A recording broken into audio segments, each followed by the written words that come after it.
ጤና ይስጥልን ከኢትዮጵያ ቴሌቪዥን የቀኑን የ7 ሰዓት ዜና ይዘን ቀርበናል። በያላችሁበት ሆናችሁ ርቀታችሁን ጠብቃችሁ ይህንን ዜና እንደምትከታተሉም ተስፋ እናደርጋለን። ከዜናው ጋር ተመስገን በየነ ነኝ። መንግስት የኮሮና ቫይረስን ለመከላከልና የዜጎችን ሕይወት ለመታደግ እያደረገ ያለውን እንቅስቃሴ ጉድለቶችን በማረም ጠንካራውን ተግባር አጠናክሮ እንደሚቀጥል አስታወቀ። ምክትል ጠቅላይ ሚኒስትር ደመቀ መኮንን የተገኙበት የአስቸኳይ ጊዜ አዋጅ መርማሪ ቦርድ የኢትዮጵያ ሰብአዊ መብት ኮሚሽንና የአስፈጻሚ አካላት ውይይት በጠቅላይ ሚኒስትር ጽሕፈት ቤት ተካሂዷል። ኢዜአ ዘግቦታል። አቅራቢዋ ፋሲካ አያሌው ናት። መንግስት የኮሮና ቫይረስን ለመከላከልና የዜጎችን ሕይወት ለመታደግ እያደረገ ያለውን እንቅስቃሴ ጉድለቶችን በማረም ጠንካራውን ተግባር አጠናክሮ እንደሚቀጥል ገለጸ። ምክትል ጠቅላይ ሚኒስትር ደመቀ መኮንን የተገኙበት የአስቸኳይ ጊዜ አዋጅ መርማሪ ቦርድ የኢትዮጵያ ሰብአዊ መብት ኮሚሽንና የአስፈጻሚ አካል ውይይት በጠቅላይ ሚኒስትር ጽሕፈት ቤት ተካሂዷል። በውይይቱ መክፈቻ የአስቸኳይ ጊዜ አዋጅ መርማሪ ቦርድ ሰብሳቢ አቶ ጴጥሮስ ወልደሰንበት ቦርዱ ከተቋቋመ ከአንድ ወር በላይ ያስቆጠረ መሆኑን በመግለጽ የተለያዩ ስራዎች መከናወናቸውን ተናግረዋል። የኛ ቦርድ በፍጹም ገለልተኝነት እና በነጻነት እየሰራ መሆኑን ላነሳላችሁ ፈልጋለሁ። እስካሁን ስራችንን ከጀመርንበት ጊዜ ጀምሮ የመተባበር ካልሆነ በስተቀር የትኛውንም ያደረግነውን ስራ በቦርዱ ሙሉ ፈቃድና እምነት ብቻ ነው የተቆጣጠርን ያለነው። የኢትዮጵያ ሰብአዊ መብት ኮሚሽን ኮሚሽነር ዶክተር ዳንኤል በቀለ በበኩላቸው ስለ ወረርሽኙ ስርጭትና አሳሳቢነት ኮሚሽኑ የሚገነዘበው መሆኑን በማንሳት መንግስት እየሰራ ያለውን ስራ እንደሚገነዘቡና እንደሚያደንቁም ተናግረዋል። ደንቡን በማስፈጸም ረገድ በአዎንታዊ መልኩ የሚታዩ ነገሮች ቢኖሩም የሰብአዊ መብት ጥሰት እንዳይኖር ተጣጥሞ ሊሰራ ይገባል ነው ያሉት። ዓላማው አክቹዋሊ የስራ አስፈጻሚውን ስራ ማገዝ ነው።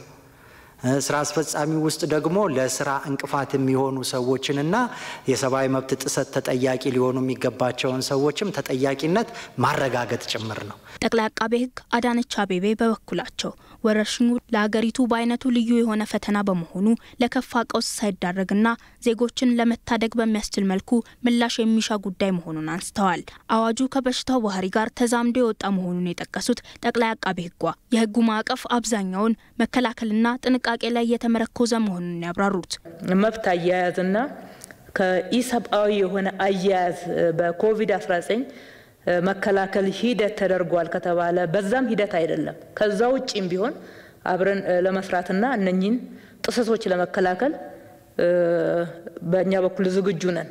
ግን በተጨበጠ መረጃ ላይ መሆን ይገባዋል ብዬ አስባለሁ። የአስቸኳይ ጊዜ አዋጅ መርማሪ ቦርድ አባል ዶክተር ብሩክ ላምቢሶ ደግሞ ለቦርዱ ከቀረቡት አስተያየቶች 80% የሚሆኑት አዋጁን በማስፈጸም ረገድ ቸል ተብለዋል። እናም ከማስተማሩ ጎን ለጎን እርምጃ ያስፈልጋል የሚሉ ናቸው ብለዋል። ከመብት ጥሰት ጋር በተያያዘ የቀረበ ነገር አለመኖሩን ተናግረው የዜጎችን ሕይወት ለመታደግና ትውልድ ለማስቀጠል ከማስተማሩ ጎን ለጎን አዋጁን በትክክል ማስፈጸም የግድ ይላል ነው ያሉት። ማስተማሩ ማስፈጸሙ ሁለቱም ያስፈልጋሉ።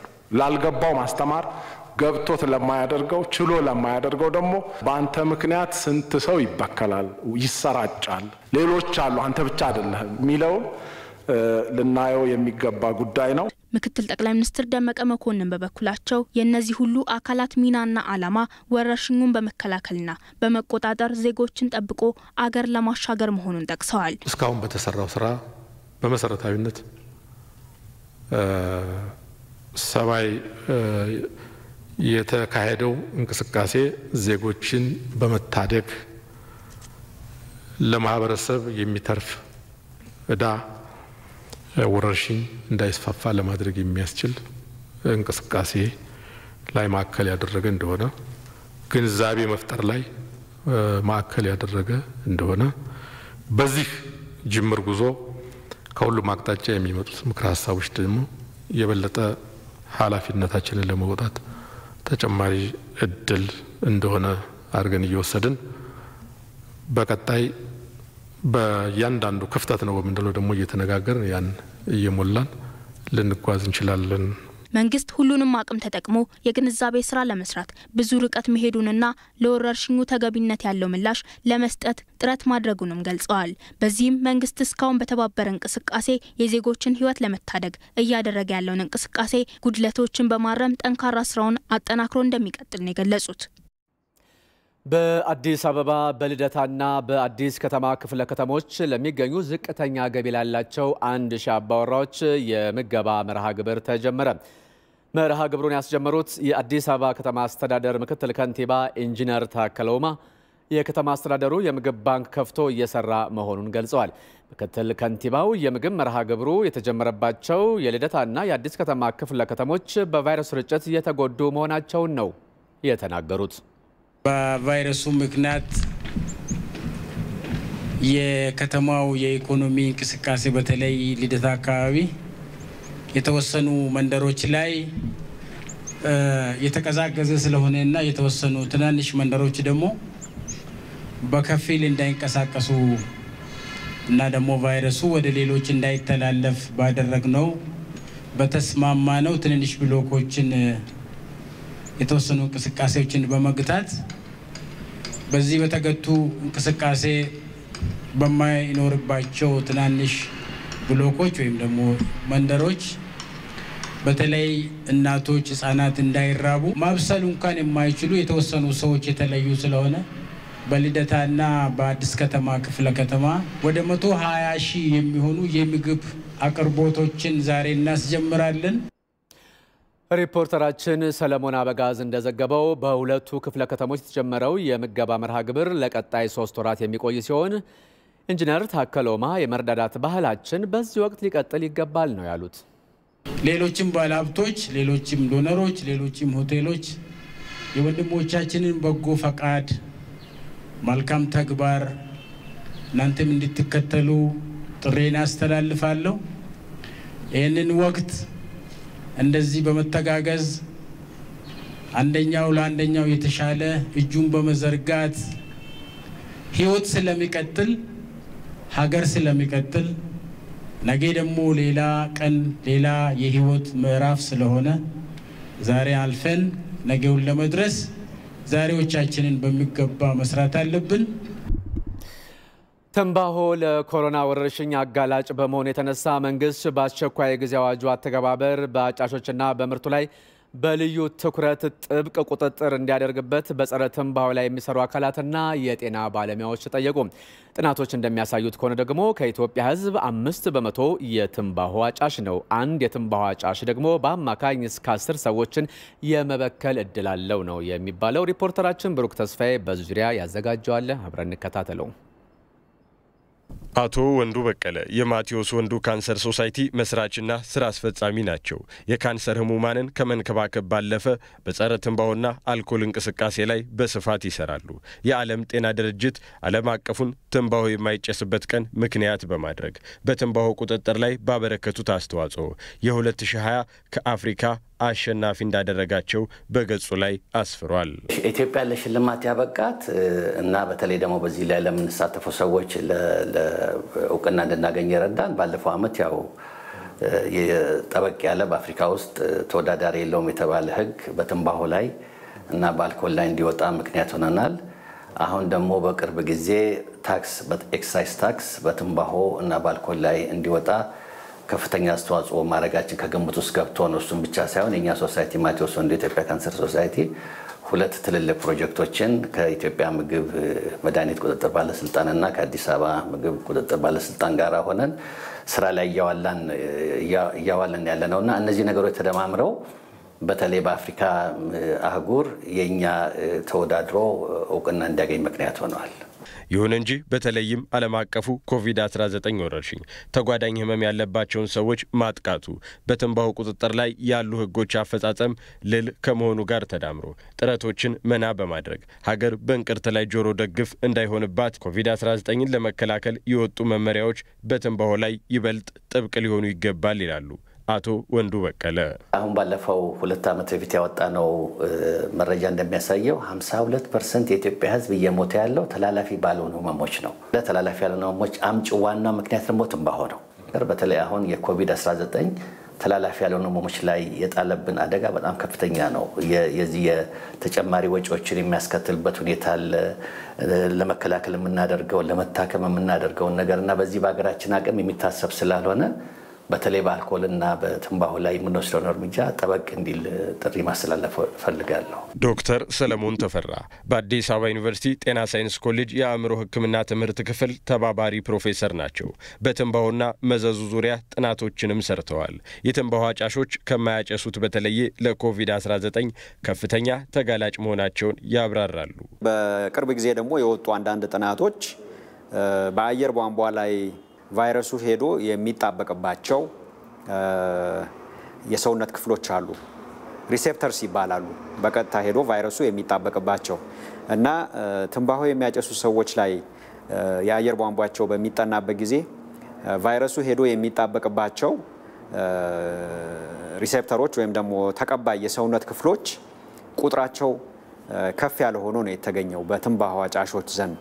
ስለዚህ ከማያጨሱ ሰዎች በበሽታው የመጠቃት እድላቸው ይጨምራል ማለት ነው። በኢትዮጵያ ውስጥ 3 ሚሊዮን የሚጠጉ አጫሾች አሉ የሚሉት ዶክተር ሰለሞን ተፈራ አንድ አጫሽ እስከ 10 ሰዎች የሚበክልበት እድል በመኖሩ መንግስት በትንባሆ ላይ ሊወስድ ይገባል ያሉትን እርምጃዎች ጠቁመዋል። አቅርቦትን መቀነስ ነው። አቅርቦትን መቀነስ ሲባል ዋጋውን እንዲጨምር ማድረግ አንዱና ዋነኛው ስትራቴጂ ነው። ኤክሳይዝ ታክሱ የተሞከረው ማለት ነው። አሁንም ቢሆን ሀገራችን ትንባሆ በጣም በርካሽ ከሚሸጥባቸው ሀገሮች አንዷ ነች። ምርቱም ላይ እንደዚሁ ገደብ ሊደረግበት ይገባል። ከአስቸኳይ ጊዜ አዋጁም ጋር ተያይዞ ከሚወጡ የመከላከል ስትራቴጂዎች አንጻር ምንም አይነት ትኩረት ካልተሰጣቸው ነገር ግን አሳሳቢ ጉዳዮች አንዱ ነው። በየዓመቱ ግንቦት 23 የሚከበረው ዓለም አቀፉ ትንባሆ የማይጨስበት ቀን ዘንድሮ በዓለም ለ33ኛ ጊዜ በኢትዮጵያ ለ28ኛ ጊዜ ይከበራል። ከዚሁ ከትንባሆና ከኮሮና ቫይረስ ጋር በተያያዘ ተጨማሪ መረጃ ሊሰጡን እንግዳ እዚህ ስቱዲዮ ጋብዘናል። እንግዳችን ዶክተር ከይረዲን ረዲ ይባላሉ። ዶክተር ከይረዲን ረዲ በኢትዮጵያ ምግብና መድኃኒት አስተዳደር ቁጥጥር ባለስልጣን ምክትል ዋና ዳይሬክተር ናቸው። እንኳን ደህና መጡ ዶክተር ከይረዲን። እንግዲህ በዜናው ላይ እንደተከታተሉት ከኮሮና ጋር በተያያዘ ትንባሆ ተጨማሪ የጤና ጠንቅ መሆኑን መረጃዎች የሚያሳዩና ከዚህ አንጻር ምን ያህል ነው የሚያሳድረው ጫና፣ ከዚህ ስጋት ተያይዞ ደግሞ ምን ሊደረግ ይገባል የሚለውን አንድ ላይ አጣምረን እናያቸው። እንግዲህ አመሰግናለሁ። በአጠቃላይ እንግዲህ ቶባኮ ከጥቅሙ ምንም ጥቅም የለውም፣ ጉዳት ነው ያለው እና እንግዲህ ባደጉ ሀገሮችም ስንመለከት ቀድሞ ትኩረት ባለማድረጋቸው ከፍተኛ ዋጋ እያስከፈላቸው የሚገኝ ነው። ይሄ ምንድነው? ለካንሰር ከማጋለጡም በላይ አሁን ደግሞ በምናየው ሰዓት ቀጥሎ ደግሞ ለኮሮና ቫይረስም የምናየው ነገር ነው። ምክንያቱም የበለጸጉ ሀገሮች ናቸው። ብዙ ሳይንቲስቶች ጤናውም ደረጃ ከፍተኛ ደረጃ ያደረሰበት ነው። ነገር ግን ከቶባኮ ጋር ሁሉም አብዛኛው ሰው አጫሽ በመሆኑ ይሄ እንግዲህ ኮሮና ቫይረሱ በአብዛኛው የሚያጠቃው መተንፈሻ አካላትን ነው፣ ብሎም ሳምባን ስለሆነ ብዙዎቹም ለዚህ የተጎዱና ለኢሚዩኒቲ በሽታን ለመከላከል ያላቸው እንትን ዝቅተኛ በመሆኑ በከፍተኛ ደረጃ እየጎዳቸውና ልግል እስከ ሞትም እያደረሳቸው የሚገኘው ዋናው ቶባኮ ነው። ቶባኮ በሀገራችን ደግሞ ለመከላከል የምናደርገው ጥረት አለ። ካልተከላከል ነውና አብዛኛው ሰው ከዚህ ነፃ መሆን ካልቻለ ስጋቱ ከፍተኛ ነው የሚል ነገር ነው ያለው። ምክንያቱም ቫይረሱ የሚያጠቃው መተንፈሻ አካላትን በተለይም ሳምባን ስለሆነ ሳምባችን ንጹህ ካልሆነ መተንፈስ ካልቻል ድሮም የተጎዳ ከሆነ ይሄ ቫይረስ በሚገባበት ሰዓት ፈጥኖ ይጎዳዋል፣ መተንፈስ ያቅተዋል፣ እስከ ሞት ያደርሳል ማለት ነው። ስለዚህ ይህን ነገር ሁላችንም ተረባርበን ከኮሮናው ጋራ ኮሮናውን ለመከላከል የሚረዳን ቶባኮን መቆጣጠሩ የግድ ይላል ነው። እንግዲህ ቁጥጥር ላይ እኛም እንግዲህ ከፍተኛ እንትን አድርገናል እያደረግንም ነበርና የዓለም ኮንቬንሽንን ፈርመን ነው የገባ ነው። WHO እየረዳን ያለበት ሁኔታ አለ። በዛ እንግዲህ ፊት የነበረው ግንዛቤ ማስጨበጥ ነበር፣ በጣም ደካ ነበር። ግን አሁን ይሄ ጊዜያዊ አዋጁ እኔ በጣም ከፍተኛ ጥቅም ነው የሰጠን። ሁሉም ይመለከተኛል ብሎ በጋራ እየሰራንበት ያለና በተለይም ለዚህ አጋላጭ የሆኑ እንትኖች እየተዘጉ በመሆናቸው ሺሻ ቤቶች፣ ጫት ቤቶች፣ ዳንስ ቤቶችና እንደዚህ በአብዛኛው እንደዚህ ተግባራዊ የሚያደርጉባቸው ቦታዎች ላይ እርምጃ በመወሰዱ እኔ እንግዲህ ትልቅ ለውጥ እየመጣ ነው የሚል ነገር አለኝ። ሆኖም ግን ላይ ዶክተር ከይረዲን እንግዲህ የአስቸኳይ ጊዜ አዋጁንም ጠቀስ አድርገዋልና ይሄ አስቸኳይ ጊዜ አዋጁ ሲነሳ እንግዲህ በአልኮል መጠጦች ላይ የተጣለ ገደብ አለ። እንደገና ደግሞ ከሲጋራ ማጭስ ጋር ደግሞ ሊደረጉ የሚገባቸው ደግሞ ተጨማሪ ማስተካከያዎች እንደሚያስፈልጉም ነው አሁን ደግሞ እየተነገረ ያለው ከቫይረሱ ባህሪ አንጻር ማለት ነው። ከዚህ አንጻር ይሄ ከፍተኛ ጉዳት የሚያሳድርና ጫና የሚፈጥር ከሆነ ዘንዳ ይህንን ነገር በአስቸኳይ ጊዜ አዋጁ አካቶም ተግባራዊ እንቅስቃሴ ከማድረግ አቋያስ ምን ጅምር ስራ እየሰራችሁ ትገኛላችሁ የሚለውንም አብረው አያይዘው ቢመልሱልኝ ብዬ ነው። በጣም ጥሩ ነው። እንግዲህ ሀገራችን መጀመሪያ ላይ በኮንቬንሽኑ ላይ ብቻ አትኩራ ስትሰራ ቆይታ መጨረሻ ላይ የመስሪያ ቤታችን አዋጅ እንደገና በሚታደስበት ሰዓት አልኮልና ቶባኮ ላይ ከፍተኛ የሆነ ጠንካራ አዋጅ ነው ያወጣ ነው። ጠንካራ አዋጅ ነው ምክር ቤታችን ያወጣው ነው። በዚህም ደግሞ ዓለም አቀፍ ደረጃ አድናቆትን አትርፎ ኢቨን ከአፍሪካ ቀደምት አድርጎናል። ያው ግንዛቤ ከማስጨበጥ አንጻርና ብሎ መንግስት ትኩረት ሰጥቶ በዚህ ጉዳይ ላይ ገብቶ ቀደም ብለን ስለጀመር ነው ጥሩ ጅምር ነው። እንግዲህ አንዳንድ እንቅስቃሴዎች ሲደረጉ የቆዩ ቢሆንም አሁን ግን በበለጠ ግን የኮሮና በሚገባበት ሰዓት ይህንን አዋጅ የበለጠ እንድናጠናክረው ነው ያደረገን። ምንድነው ቶባኮ እንደ ልብ ሲሸጥ የነበረው በማስታወቂያ በሚዲያ ሁሉ ያለውን ከልክሏል። ዳይሬክትሊም ወይ ኢንዳይሬክት ቀጥታም ባልሆነ መንገድ ቶባኮ ማስተዋወቅ አይቻልም። በማከፋፈሉም ላይ እንዲሁ ነው። በፓኮም ላይ 70%ን ምን እንደሚያስከትል መገለጽ እንዳለበትና በተለይም ወጣቱን ነው መጠበቅ ያለብንና ወጣቱን ነው እየጎዳ ያለው። ትምህርት ቤቶች አካባቢ በርቀት በቅርበት ያሉ ወረውታል እንደምናየው ነውና ዩኒቨርሲቲዎቻችን ስንመለከት እነዚህንም እንዲርቁ የሚያደርግ ህግ ነው የወጣው። ይሄ ህግ በጣም ጠቃሚ ነው። አሁን ደግሞ ከኮሮና ጋር ትምህርት ቤቶች ተዘግተዋል፣ ዩኒቨርሲቲዎች ተዘግተዋል። ከግብረ ኃይሉ ጋር አንድ ላይ በመሆን ይህንን ነጻ ስናደርግ የበለጠ እንዲያውም አዋጁን ለማጠናከርና የተባለውንም አዋጅ ተግባራዊ እንዲሆን ለማድረግ ይረዳናል። ስለዚህ ልዩ ትኩረት ሰጥታችሁ እየሰራችሁ ነው ብሎ መናገር ይቻላል። እንግዲህ ጥረቱ አለ፣ ግን ገና ነው። ህብረተሰባችን ስንመለከተው የግንዛቤ ችግር አለ የምታየው ነው። እንግዲህ በአጠቃላይ ህዝባችን በደንብ ደጋግመን መናገርና እንትን ማድረግ አለብን። ህብረተሰቡ ራሱ ግንዛቤውን ካገኘ አታጭስብኝ የሚል ህብረተሰብ ነው መፍጠር ያለብን። አታጭስብኝ፣ ምክንያቱም ፓሲቭ ስሞከርስ አሉ። እነዚህ እኔ አጭሳለሁ፣ ሌላውን ሰው ግን እጎዳለሁ። እኔም እየተጎዳ ሌላውንም ቤተሰቤንም ስለምጎዳ በተቻለ መጠን ህብረተሰቡ ይህን ህግ አውቆ አታጭስብኝ ብሎ መታገልን ለህግ ማቅረብ አለበት የሚል ነው። በተለይ አሁን ጊዜው ደግሞ ወሳኝና ክሪቲካል ስለሆነ የግድ ጠንክረን መግባትና ያው ምን ማወላወልና ለዘብተኝነትም ሳናሳይ እርምጃ መውሰድ አለብን የሚለው ነገር እኔ በጋራ እየሰራን ነው። አሁን ፊት ብቻችን ነበር የምንሮጠው። አሁን ግን ሁሉም እየሰራ በመላ ሀገሪቷ ላይ እንቅስቃሴዎች ጅምር እንቅስቃሴዎች ስላሉ ተጠናክረው መቀጠል አለባቸው። ሌሎች ታዳጊ ሀገራት የከፈሉትን እኛ ላለመክፈል ቀድመንም ስለተዘጋጀን ይረዳናል የሚል ነገር ነው ያለኝ። አሜሪካን የመሰለ ሀገር እንደዚያ ያንቀጠቀጠበት ምክንያት ቀድመው ትኩረት ባለመስጠትና በመዘናጋት ነው። መልካም። ዶክተር ከሬዲን ረዲ የኢትዮጵያ ምግብና መድኃኒት አስተዳደር ቁጥጥር ባለስልጣን ምክትል ዋና ዳይሬክተር፣ ለጊዜውም ለሀሳቦም አመሰግናለሁ። እኔም በጣም አመሰግናለሁ።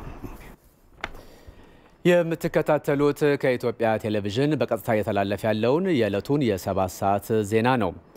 በአዲስ አበባ መርካቶ አካባቢ ያለው የግብይት ስርዓት ለኮሮና ቫይረስ አጋላጭ በመሆኑ የተነሳ ለስጋት ተዳርገናል ሲሉ የአካባቢው ነዋሪዎች ገለጹ። ነዋሪዎቹ በግብይት ስርዓቱ ላይ መፍትሄ እንዲበጅለትም ነው የጠየቁት። የነዋሪዎቹን አስተያየት ያሰባሰበው ተመስገን ሽፈራው ነው። እነሆ አስተያየታቸው። በሽታው ከእለት እለት እየጨመረ ሄደ ሲባል ሰው ሆነ ብሎ የሚወጣ ነገር ነው መሰለኝ። ጭራሽ ዛሬ 100 ምናምን ገባ ሲባል እየጨመረ ነው ሰው የሚመጣ ያለው። ልክ ምሳ ሰዓት ላይ ዜና ከሰማ በኋላ ደግሞ የተወሰነ ሰዓት ጥፍት ይላል። ጠዋት ተረስቶ እንደገና እንደዛው ነው የሚመጣው። አሁን መተላ ያው ተፋፍጎ ነው ያለው መደዳውን በታዩ። አሁን አንዱ የሆነች ነገር ገባች ከተባለ ከዚህ ውስጥ እስቲ ምኑን ታወጣዋለህ? እና በጣም እኔ ሰው ከእለት እለት እየተላመደው ይሄዳል። አሁን ህዝቡ ደግሞ በተቻለ አቅም ደግሞ እየተራራቀ ደግሞ ንግዱ ላይ ሆነ ገዢውም ሻጩም እየተራራቀ ቢነግድ በጣም ደስ ነው የሚለው ማለት ነው። ምንም ነገር የመጣ ለውጥ የለም። ህዝቡ ሊቀንስ አልቻለም። ያው ነው። አሁንም ስጋት ላይ ነው። አሁን በቀደም ለ 100 ሰው ተያዘ ተባለ። ትላንትና 138 ሰው ተያዘ ሲባል እኔ በግሌ እንደ ሰው ሆኜ ሳስበው ዛሬ ይቀንሳል ብዬ ነበር። ነገር ግን ጠዋት ስመጣ ያው ከኔ ጭምር እንዲሁ ነው። በቃ እንደ ግለሰቡ ብዛት ከሆነ መጠጋጋቱ ተጠጋም ብትለው ለራሱ አይመስለውም። ለምን የሚባል ጥያቄ አለ። ለምንድን ነው ይሄ ነገር አስተያየት የማይሰጥበት? ለምን ትኩረት አይሰጥም? ህብረተሰቡም ግዴለሽ ነው። እየሄደ እንኳን ተለያይልም። የራሱን ነፍስ ብቻ ነው የሚያድነው። እኛ ማንን የሚለው ውስጣችን መኖር አለበት። ዛሬ እኔም ባድን ያም ሰው ማዳን እችላለሁ። ተለያይ ብንለው ምን ችግር አለው? ምንም ችግር የለውም። ህዝቡ መከላከል ወይም ደግሞ መራራቅ ሲባል ቤትኛ እዚህ ጋር ወጥተን እኛ ስለራሳችን ከምናደርገው ነገር በላይ ቤት ስንገባ ለልጆች እንደውም ለቤተሰብ ያለው ነገር ኃላፊነት ያለብን ሁላ የማይመስልበት አጋጣሚ አለ። እዚህ ጋር ስንተያይ በገንዘብ አለ ገንዘብ እጅ ለእጅ ነው የምንለዋወጠው። ህዝቡ እንደዚህ ተጣብቆ አንድ ነገር ማክስ ለብሶ ይመጣል። ግን ሲገባ ያለው ነገር ማክሱን አውርዶ ጎንበስ ብሎ የመግዛትም ሆነ ሻጩንም ማክስ አድርገህ እንገባ የማለት ነገር አይታይም ማለት ነው። እና በባለሱቆቹም ደረጃ አንድ ለሁለት ቀን የታየው ነገር ከሁለት ከሶስት ቀን በላይ በኋላ ያ ነገር የመረሳትና ወይም ወጣ ጠፋ የተባለ እስከ መምሰል ደረጃ ድረስ የመረሳት ሁኔታ አለ።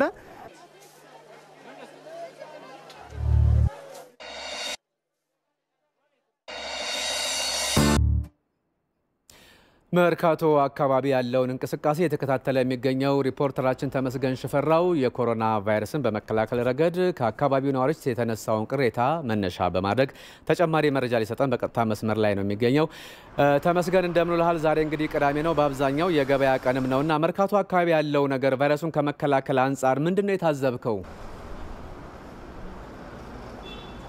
አመሰግናለሁኝ ተመስገን። እንግዲህ ቀደም ሲል ለመከታተል እንደሞከር ነው ተመልካቾቻችንም በቴሌቪዥን ስክሪኖቻቸው እንደሚያዩት በጣም በከፍተኛ ሁኔታ የኮሮና ቫይረስ ስርጭትን በሚያስፋፋ ለቫይረሱን በሚያጋልጥ ሁኔታ የመርካቶና አካባቢዋ ላይ የንግድ እንቅስቃሴ ነው ያስተዋልኩት። በዋናነት ዞር ብዬም ሰዎችን ለማነጋገር ሞክሬ ነበር። ቀደም ሲል እንደተመለከት ነው እንግዲህ በዋናነት ነዋሪዎቹ እንደሚያነሱት ሀሳቡን ማለት ነው የግብይት ስርዓቱ እጅግ በጣም በሚያስፈራ መልኩ ኢትዮጵያ ውስጥ ኮሮና ያልገባ በሚመስል መልኩ ነው እየተከወነ ያለው።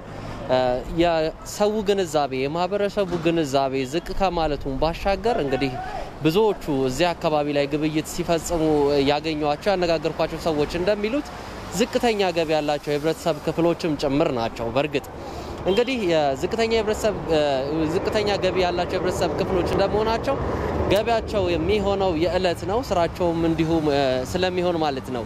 ነገር ግን እዚህ ጋር መንግስት አንድ ነገር መስራት አለበት፣ አንድ እልባት ላይ መድረስ አለበት የሚል ከህብረተሰቡ የደረሰኝ አስተያየት አለ። በዋናነት የኮሮና ቫይረስ ስርጭቱ ከዕለት ዕለት እየሰፋ ነው። ለአብነት እንኳን የሁለት ቀናቱን ሪፖርት ብንመለከት በሁለት ቀናት ውስጥ ከ237 በላይ ሪፖርት ነው የተገኘው የኮሮና ቫይረስ የተገኘባቸው ሰዎች ማለት ነው።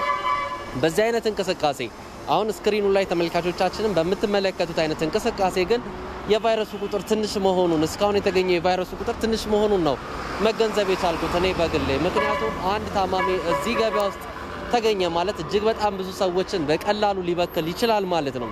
እንግዲህ ገበያው ላይ ብዙ አይነት ችግሮች አሉ። እኔ እንዳስተዋልኩት ከገንዘብ ልውውጥ ባሻገር የአትክልትና ፍራፍሬ ግብይቱ እንኳን በንክኪዎች የሚሆን መብሰል አለመብሰላቸውን እንኳን አትክልትና ፍራፍሬዎቹን በእጅ ቼክ እያደረጉ ሳይገዙ የሚሄዱ ሰዎች አሉ። ያንኑ መልሰው ደግሞ ሌሎች ሰዎች በዛው አይነት መንገድ ይለኳቸዋል ማለት ነውና እጅግ በጣም አሁንም መፍትሄ የሚያስፈልግ ጉዳይ ነው። ከማስክ አጠቃቀም ጋር በተያያዘም ሰፊ ችግር እንዳለ ነው ያስተዋልኩት ገበያ ውስጥ።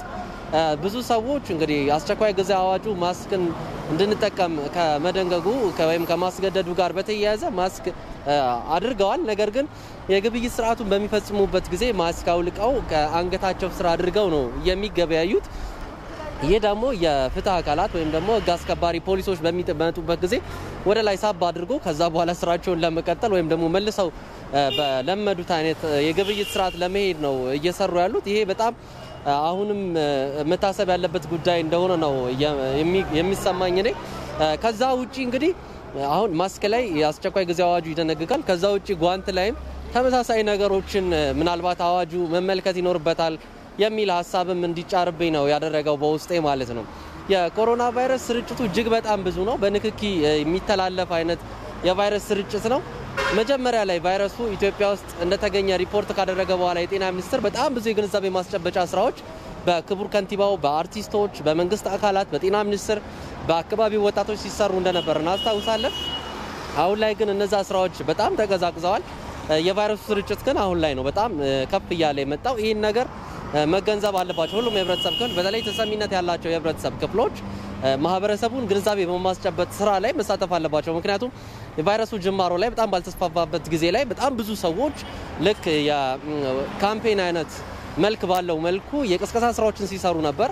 አሁን ላይ ግን በተጨባጭ ወደ ህብረተሰብ ክፍል የጉዞ ታሪክ የሌላቸው ወይንም ደግሞ ከቫይረሱ ካለበት ሰው ጋር የሚታወቅ ንክኪ የሌላቸው ሰዎች ቁጥር እየጨመረ በመጣበት ሰዓት ላይ ግን እነዚህ የግንዛቤ ማስጨበጫ ስራዎች በጣም እየቀነሱ ነው። ይሄ ነገር ደግሞ ዋጋ እያስከፈለን ይገኛል ብዬ አስባለሁ። ብዙ ሰዎች የሚያነሱልኝ ሀሳብ ይሄንኑ ነው።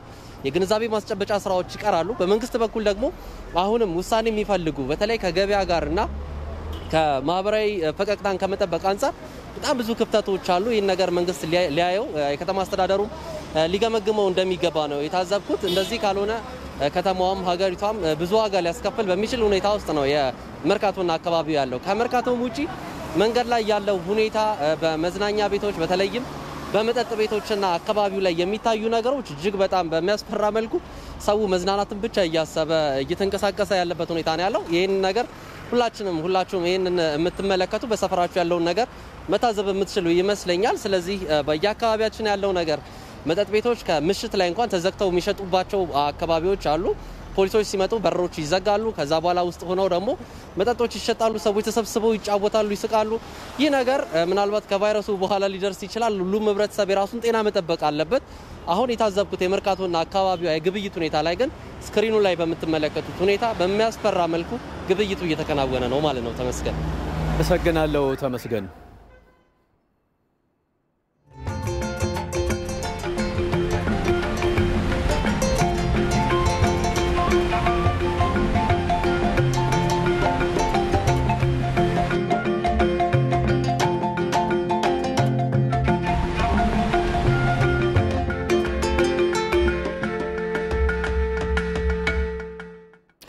የሰባት ሰዓቱ ዜና ቀጥሏል። አሁን የታላቁ የኢትዮጵያ ህዳሴ ግድብ ላይ ወደ አተኮሩ ርዕሰ ጉዳዮች ነው የምናመራው። በኢትዮጵያ ህዳሴ ግድብ ላይ የግብጽ አቋም መሰረት የሌለው ነው ሲሉ የአሶሳ ዩኒቨርሲቲ ምሁራን ተናገሩ። ኢትዮጵያ ከአባይ ወንዝ የመጠቀም ተፈጥሯዊ መብት እንዳላትም ነው ምሁራኑ የገለጹት። ጀማል አህመድ ኢትዮጵያ ከአባይ ወንዝ ተጠቃሚ ለመሆን የምታደርገውን ጥረት ወደ ኋላ ለመመለስ የሚጥሩ የውጭ ኃይሎች በማንኛውም መንገድ ተቀባይነት እንደሌላቸው ነው ያነጋገርናቸው የአሶሳ ዩኒቨርሲቲ ምሁራን የገለጹት። በዩኒቨርሲቲው የፌዴራሊዝም መምህር የሆኑት ረዳት ፕሮፌሰር አዳሙ ጅባትና የህግ ምሁሩ ረዳት ፕሮፌሰር ምህረት አበበ በተለይ የግብጽ መንግስት ኢትዮጵያ ከአባይ ወንዝ ተጠቃሚ እንዳትሆን የሚያደርገው ጥረት መሰረት የለውም ብለዋል።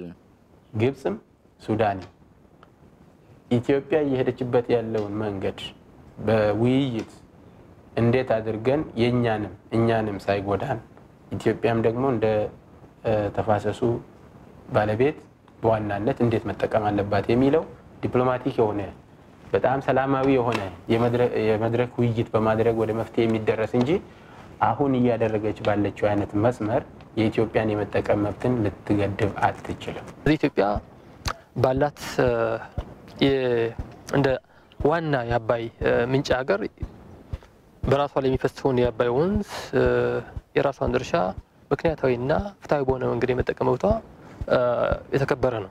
ስለዚህ የሌሎችን ሀገሮች ይሁንታ የሚጠበቅበት ምንም ህጋዊ መሰረት ማነው ግዴታ የለባትም። መላውን ኢትዮጵያውያን ያስተሳሰረው ፕሮጀክት ከፍጻሜ እንዳይደርስ ጥረት የሚያደርጉ ኃይሎችን ዲፕሎማቲክ በሆነ መንገድ ለመመከት ውስጣዊ አንድነታችንን ማጠናከር አለብን ሲሉ አስተያየታቸውን ሰጥተዋል። ኢትዮጵያ የህዳሴ ግድቡን ግንባታ የጀመረችው ግብጽ ፖለቲካል ክራይሲስ ውስጥ ገብታ በነበረችበት ጊዜ ነው የሚል ሀሳብ ሁሉ እያነሱ ነው የሚገኘው።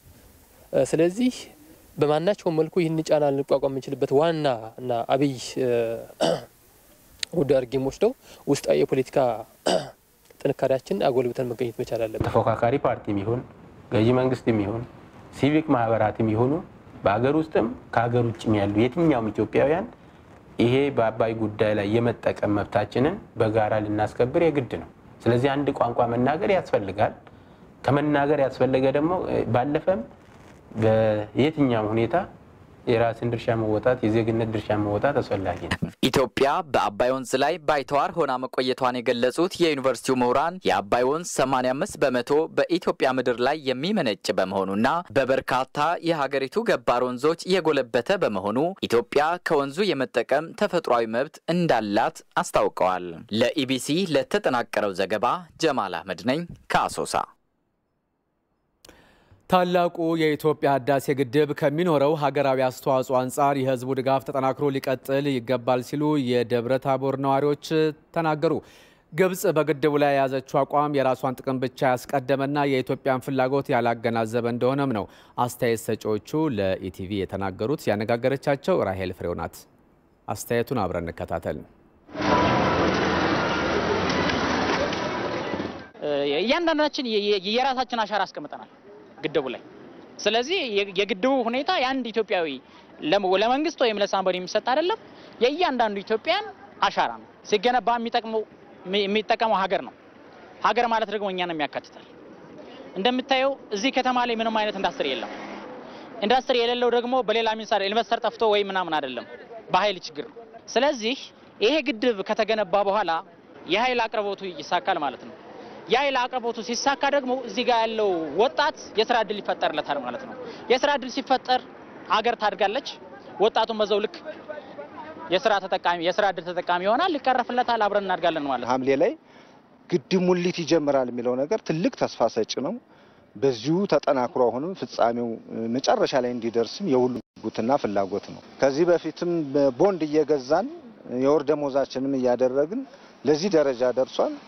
አሁንም ተጠናክሮ ከቀጠለ ይሄ ህብረተሰብ እኛም ሁላችንም ይሄን ድጋፍ ማድረግ የግድ መብራት ያለበት ቦታ ነው የኖርኩበት ማለት አልችልም፣ ብዙ ጊዜ ስለሚቆራረጥ ማለት ነው።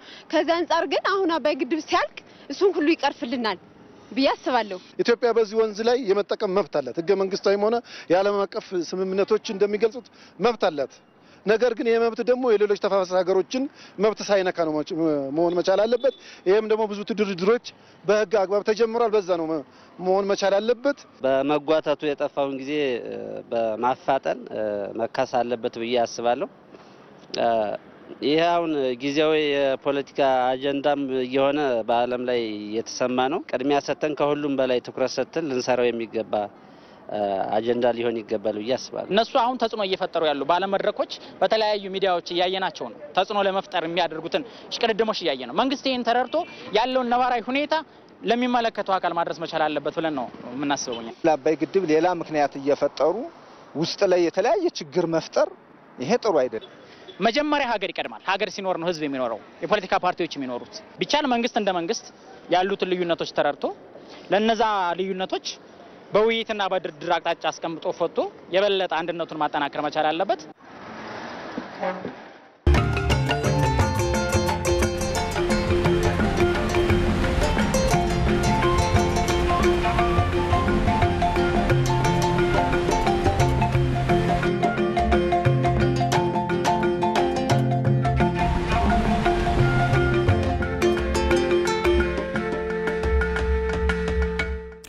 ከአባይ ርዕሰ ጉዳይ ወጣ ብለን ወደ ክልሎች እናመራለን። የኮሮና ቫይረስን በመከላከል ረገድ የሚያደርጉትን እንቅስቃሴ እንቃኛለን። የአስቸኳይ ጊዜ አዋጁን ተከትሎ በድሬዳዋ አስተዳደር የወጡ መመሪያዎችን ተግባራዊ ባላደረጉ 136 ሰዎች ላይ ክስ ቀርቦ 115 በሚሆኑት ላይ በፍርድ ቤት ውሳኔ እንዲሰጠበት ተገለጸ። የድሬዳዋ አስተዳደር ጤና ቢሮ ኃላፊ የሆኑት ወይዘሮ ለምለም በዛብህ የከተማዋ ነዋሪዎችም የአፍና አፍንጫ መሸፈኛ በሚገዙበትም ሆነ በሚያደርጉበት ጊዜ ጥንቃቄ ሊያደርጉ እንደሚገባ ነው የተናገሩት። እየመረመረን ያለነው አንደኛ ከጅቡቲ ተመላሽ ሹፌሮችን ናሙና እየወሰድን ነው። ሁለተኛ በየሆስፒታል በግልም ሆነ በመንግስት የመተንፈሻ አካል ህመም ያለባቸውን ሰዎች እየመረጥን ከነሱ ላይ ናሙና እየወሰድን ነው። ሶስተኛ አሁንም በገበያ ቦታ ጀምረናል። በጣም ተጋላጭ ናቸው የምንላቸውን ቦታዎች ፈቃደኛ የሆኑ ሰዎችን እየወሰድን ናሙና እየወሰድን መመርመሩን ስራ ጀምረናል። በአገር አቀፍ ደረጃ እንደወጣውም ማንኛውም ሰው ማስክ አድርጎ መንቀሳቀስ እንዳለበት አቅጣጫ ተቀምጧል። አፍና አፍንጫችንን ሸፍነን ርቀታችንን ጠብቀን መንቀሳቀስ እንዳለብን ነው ማስገንዘብ የምንፈልገው። በፍርድ ቤት የጥፋተኝነት ውሳኔ ከተላለፈባቸው 115ቱ አምስቱ በስራት እንዲሁም ቀሪዎቹ 110 ሰዎች ደግሞ 236300 ብር በሚሆን የገንዘብ መጠን መቀጣታቸውን ነው የፌዴራል ጠቅላይ አቃቢ ሕግ የድሬዳዋ ቅርንጫፍ ኃላፊ የሆኑት አቶ ምረቱ ቁምላቸው የገለጹት። በሽታውን ለመከላከል ሊረዱ የሚችሉ እንደ አልኮል፣ ሳኒታይዘር የመሳሰሉትን ጥራቱን ያልጠበቀና ጊዜ ያለፈባቸው ምርቶች ለማህበረሰቡ ሲያሰራጩ የነበሩ 26 ሰዎች ላይ ምርመራ ተጠናቆ ፍርድ ቤት ክስ የቀረበባቸው ሲሆን በዚሁ መሰረትም ግለሰቦቹ በገንዘብና በስራት መቀጣታቸውን ነው አቶ ምረቱ ቁምላቸው የተናገሩት። ወደ 136 ሰዎች ላይ ክልከላውን እና ግዴታዎችን በመተላለፍ ክስ ተቀርቦባቸዋል። ክስ ከቀረበባቸው 136 ሰዎች መካከል በፍርድ ቤት 115 ሰዎች እስካሁን ባለው መረጃ ጥፋተኛ ተብሎ ቅጣት ተጥሎባቸዋል። ከዚህ ውስጥ ከ115ቱ አምስቱ በስርዓት የተቀጡ ሲሆኑ 110 ያሉት ደግሞ በገንዘብ የተቀጡ ሲሆን የገንዘብ መጠኑም 236300 ገንዘብ መቀጮ በእነዚህ 110 ሰዎች ላይ በፍርድ ቤት ተላልፎ መቀጮያቸውን ከፍሎ የወጡበት ሁኔታ ነው ያለው። ከዚሁ ጎን ለጎን ጥራቱን ያልጠበቀ ጊዜው ያለፈበት በተለይም ደግሞ የበሽታውን ለመከላከል የምንጠቀምበት እንደ ሳኒታይዘር የመሳሰሉትን ጥራታቸውን የአልኮል መጠን የሌላቸውንም ጭምር ለማህበረሰቡ ሲያሰራጩ የነበሩ ጊዜው ያለፈበትን ምርት ለማህበረሰቡ በተመሳሳይ መንገድ ለግብይት ያቀረቡ አካላት ምርት መደበቅ ስራ የተሰማሩ 26 ሰዎች ላይ ምርመራ ተጠናቆ ወደ ህግ በ10 መዝገብ ፍርድ ቤት ክስ የቀረበባቸው ሲሆን ከዛ ውስጥ እስከ ትላንትናው ባለው 4 መዝገብ ላይ ውሳኔ የተሰጠ ሲሆን በ4 መዝገቡ ላይ ያሉት 10 ተከሳሾች ላይ በገንዘብና በስርዓት የተቀጡበት ሁኔታ ነው ያለው። የአስተዳደሩ ፖሊስ ኮሚሽን ኮሚሽነር አለሙ መግራ ከፊታችን ሰኞ ጀምሮ በድሬዳዋ የአፍና አፍንጫ ጭንብል ማድረግ ግዴታ ይሆናልም ብለዋል። በከተማችን ደረጃ ከገጠርም ሰዎች ሲመጡ ከሰኞ ጀምሮ ማናቸው አስገዳጅ የሚሆነው እስከዛ ድረስ ግንዛቤ የማስጨበጥ የማስረዳት ስራው እንዳለ ሆኖ ከሰኞ ጀምሮ ግን አስገዳጅ ሁኔታ ይፈጠራል። ማስክ ማድረግ ስለወጣ ህግ ብቻ ሳይሆን ይህ ህግ መውጣቱ እኔ እንዳደርግ አግዞኛል ብሎ ማንም ዜጋ በዚህ ጉዳይ ላይ ተባባሪ የመሆን ብቻ ሳይሆን ይሄ ግዴታዬ ነው ብሎ ወደ ከቤት ውጭ ሲወጣ ይሄን የማድረግ ኃላፊነት ስላለበት እኛ ብዙ የምንቸገር አይመስለንም። ቢኮዝ የማህበረሰቡ የራሱ ጉዳይ ነው። በጋምቤላ ክልል የኮሮና ቫይረስ ወረርሽኝ ለመከላከል በሚደረገው ጥረት በእርሻ ኢንቨስትመንት ስራ ላይ የተሰማሩ ባለሀብቶች ሚና ተጠናክሮ ሊቀጥል እንደሚገባ ተገለጸ። በአኟ ዞን አቦቦ ወረዳ በእርሻ ኢንቨስትመንት ላይ የተሰማሩ ባለሀብቶች ግምታቸው ከ1 ሚሊዮን ብር በላይ የሆነ የምግብ እህልና የጥሬ ገንዘብ ድጋፍ አድርገዋል። የክልሉ እርሻና ተፈጥሮ ሀብት ልማት ቢሮ ኃላፊ የሆኑት ዶክተር ሎኦፑፕ እንዳሉት ከሆነ የኮሮና ቫይረስ ወረርሽኝ ሊያስከትል የሚችለውን ችግር መሻገር የሚቻለው ሁሉም ዜጋ እርስ በርስ የመደጋገፍና የመርዳዳት ባህሉን ማጠናከር ሲችል ነው። እኛ እንደ መንግስት ደስተኞች ነን። እነሱም ደግሞ ይህንን ስራው ተጠናክሮ እንዲቀጥሉ እንፈልጋለን። በአንድ ሰው ብቻ አይደለም መሆን ካለበት።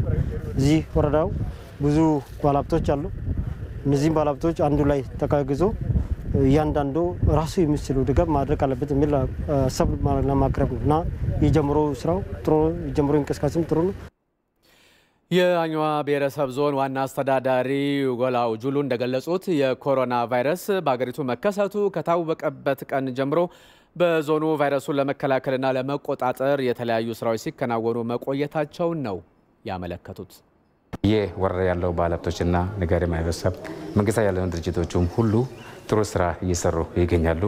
በተለይ በዞኑ ስር ካሉት ወረዳዎችም ደንበር ያሉ ወረዳዎችም በተለይ ዲማና ጓግ ወረዳ እዛ ጥንቃቄ በመውሰድ የተዘጋበት ሁኔታዎችም አሉ። ይህንን በኮመን ፎርስ በተቋቋሙ ኮሚቴዎች አማካኝነት ነው። በተለይ ዲማ ራድ እና ፑኝዶ ያለው ኬላ የተዘጋበት ሁኔታዎችም ነበሩ። ይህን ስራ ሰርተናል። በጋምቤላ ክልል በእርሻ ኢንቨስትመንት ላይ ከተሰማሩት ውስጥ የዘሩ እርሻ ልማት ድርጅት ዋና ስራ አስኪያጅ የሆኑት አቶ ሮቤል ገብረ ሊባኖስ በሰጡት አስተያየት ይህንን ወረርሽኝ መከላከልና መቆጣጠር የሚቻለው ሁሉም ባለሀብት የበኩሉን ድርሻ ሲወጣና ርብርብ ሲያደርግ ነው ብለዋል። ማንኛውም ህብረተሰብ እንዳሁን ይህን የዓለማችን የመጣው የወረርሽኝ በሽታ ኮቪድ-19 ማንም እንደ ዜጋና እንደ ብሔርና እንደ ሃይማኖት ሳይለይ ማንኛውም ሰው ተባባርበን ተጋግዘንና ይህን በሽታ ማለፍ አለብን ነው። ማንኛውም በክልልም ይሁን በወረዳ ካለው ቢያንስ የለው ከሱ በታች ያለውን ሰው አግዞና ከቤቱም ወስዶ ቢሆን ከምሳውን አካፍሎ ከሚበላ ኮክሱን ትንሽ አካፍሎ ያው እኔን በሽታ ማለፍ አለብን። ዘገባው የጋምቤላ ብዙሃን መገናኛ ኤጀንሲ ነው። የድህረ ምረቃ ተማሪዎች ትምህርታቸውን በኦንላይን የተከታተሉ መሆኑን የአክሱም ዩኒቨርሲቲ አስታወቀ። ዩኒቨርሲቲው የቅድመ ምረቃ ተማሪዎች ከሳይንስና ከፍተኛ ትምህርት ሚኒስቴር ከሚላክላቸው የትምህርት ግብዓት በተጨማሪ የተለያዩ መጽሐፍት በኦንላይን እንዲደርሳቸውና ራሳቸውን እንዲያዘጋጁ ጥረት እያደረገ እንደሚገኝ ነው የዩኒቨርሲቲው ተጠባባቂ ፕሬዝዳንት ዶክተር ኪሮስ ጎሽ ለኢቲቪ የተናገሩት። ትምህርታቸውን በአግባቡ የሚያጠናቁ የድህረ ምረቃ ተማሪዎች እንደሚመረቁም ነው የተናገሩት። የድህረ ምረቃ ትምህርት በኦንላይን ትምህርት ማስቀጠል የምንችልበትን ሁኔታ እንዳለ ገምግመን ስለዚህ ትምህርቱ እንዲቀጥል የኛ ሰኔትንም የሳይንስና ከፍተኛ ትምህርት ሚኒስቴርን ወስነዋል። የኛ ሰኔትንም ይህን ያለውን ነባራ ሁኔታ ገምግሞ ትምህርቱ እንዲቀጥል ነው የወሰነው። ስለዚህ የድህረ ምረቃ ያው የተወሰኑ ተማሪዎች አሉ ገና አንደኛ ዓመት ሆኖ ኮርስ እየወሰዱ ያሉት። ስለዚህ ከመምህራኖቻቸው ጋር እየተነጋገርን ለመምህራንም ስልጠና እየሰጠን ስለዚህ ኮርሱ በኦንላይን ሌክቸር የሚሰጡበት ማቴሪያል ሼር የሚያደርጉበት አንዱ አካል ነው። በኮሮና ቫይረስ ምክንያት መሰባሰብ በመከልከሉና መራራቅም በማስፈለጉ የተነሳ የአክሱም ዩኒቨርሲቲ የጀመራቸው የኦንላይን ስራዎችን እንደሚቀጥል ነው ዶክተር ኪሮስ ጎሽ የተናገሩት። በሚገባ ትምህርታቸውን የጨረሱ ተማሪዎቻችን ሐምሌ ውስጥ የምረቃ ስነ ስርዓት ይኖራል። እንደ ሁኔታ ማለት ነው። ለመሰብሰብ ላይ ፈቅድ ይችላል ያኔ ሊፈቅድም ይችላል። ለመሰብሰብ ካልተፈቀደ ያው ሰኔት በኦንላይን ስለምንሰባሰብ ተሰባስበን ዲግሪያቸው እንዳሉበት ለማድረስ እንችላለን እንልክላቸዋለን ማለት ነው። ይሄ ከድህረ ምረቃ ተያይዞ የምንሰራው ነው። ኮርሶችም ሁሉም አንድ አይነት አይደለም። ላብራቶሪ ያላቸውን ኮርሶች ከሆኑ ሌላ ጊዜ እንዲማሯቸው አሁን ላብራቶሪ የሌላቸውን ኮርሶች ደግሞ ወደዚህ እንድናመጣቸው እያደረግን ይሄድንበት ነው ያለነው እና አጋጣሚው መጠቀም አለብን ብለን ነው እንደ ዩኒቨርሲቲ ተቀጣቀስን ያለነው። ሪፖርተራችን ሙሉጌታ ተስፋዬ እንደዘገበው የአክሱም ዩኒቨርሲቲ ተማሪዎች ይህንን ጊዜ በአግባቡ በመጠቀም ራሳቸውና ማህበረሰቡን ከኮሮና መከላከል እንዳለባቸው ዶክተር ኪሮስ ጠይቀዋል። ኢንተርኔት አክሰስ ማድረግ የሚችል ተማሪ ኦንላይንም ብዙ አማራጮች አሉ በዛ መማር ይችላል። ይሄ አክሰስ የማያገኝ ተማሪም ደግሞ ይኖራል። የኢንተርኔት አገልግሎት በቀላሉ የማያገኝ ለዛም ይሆን ላፕቶፕ የማይኖረው ለዛም ይሆን ስማርትፎን ነው የምንላቸው እነሱንም የሌለው ተማሪም ይኖራል ነው። ስለዚህ ወደ ኢንተርኔት ሴንተር ሄዶ ሊያነብ አይችልም። ከቫይረሱ ስርጭት ጋር አንድ መሰራጫ ማዕከላት ስለሆነ እነዚህ ኢንተርኔት ሴንተር ብዙ ሰው ስለሚጠቀምባቸው ወደዛ እንዲሄዱ አንመክርም። ግን ሌላ አማራጭ ደግሞ አሉ ሊያነብባቸው የሚችሉት። ስለዚህ እጃቸው ላይ ያሉ መጽሐፍት ይኖራሉ። እጃቸው ላይ ያሉ መጽሐፍት በሚገባ እንዲያነቡ የግድ አካዳሚ ብቻ አይደለም የሚነበውና ከዛም ወጣ ያለ መጽሐፍት እንዲያነቡ። የምትከታተሉት ከኢትዮጵያ ቴሌቪዥን በቀጥታ የተላለፈ ያለውን የ7 ሰዓቱን ዜና ነው። የብሔራዊ አረንጓዴ አሻራ ኮሚቴ የሃይማኖት አባቶች፣ ታዋቂ ሰዎችና የኪነ ጥበብ ባለሙያዎች የተካተቱበት የልኡካን ቡድን በኦሮሚያ ክልል በተለያዩ አካባቢዎች የሚገኙ የችግኝ ጣቢያዎችን ጎበኘ። የልኡካን ቡድኑ በምስራቅ ሸዋ ዞን አዳማ ወረዳ የሶደሬ ችግኝ ጣቢያንም ጎብኝቷል።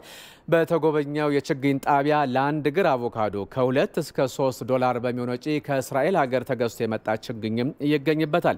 ይህ የአቮካዶ ተክል በ1 ሄክታር 1 ሚሊዮን ዶላር ያስገኛልም ነው የተባለው። የዚህ አቮካዶ ችግኝ ለአርሶ አደሩ በሽያጭ መልክ እንደሚቀርብም ነው የተገለጸው። ሪፖርተራችን ይመራደም እንደዘገበው በኦሮሚያ ክልል በአጠቃላይ 24000 የሚሆኑ የችግኝ ጣቢያዎች የሚገኙ ሲሆን በዚህ ዓመት ደግሞ 3.5 ቢሊዮን ችግኝ ይተከላል ተብሎ ይጠበቃል። ከውጭ የዜና ምንጭ የአፍሪካ ህብረት በአሜሪካ ጥቁር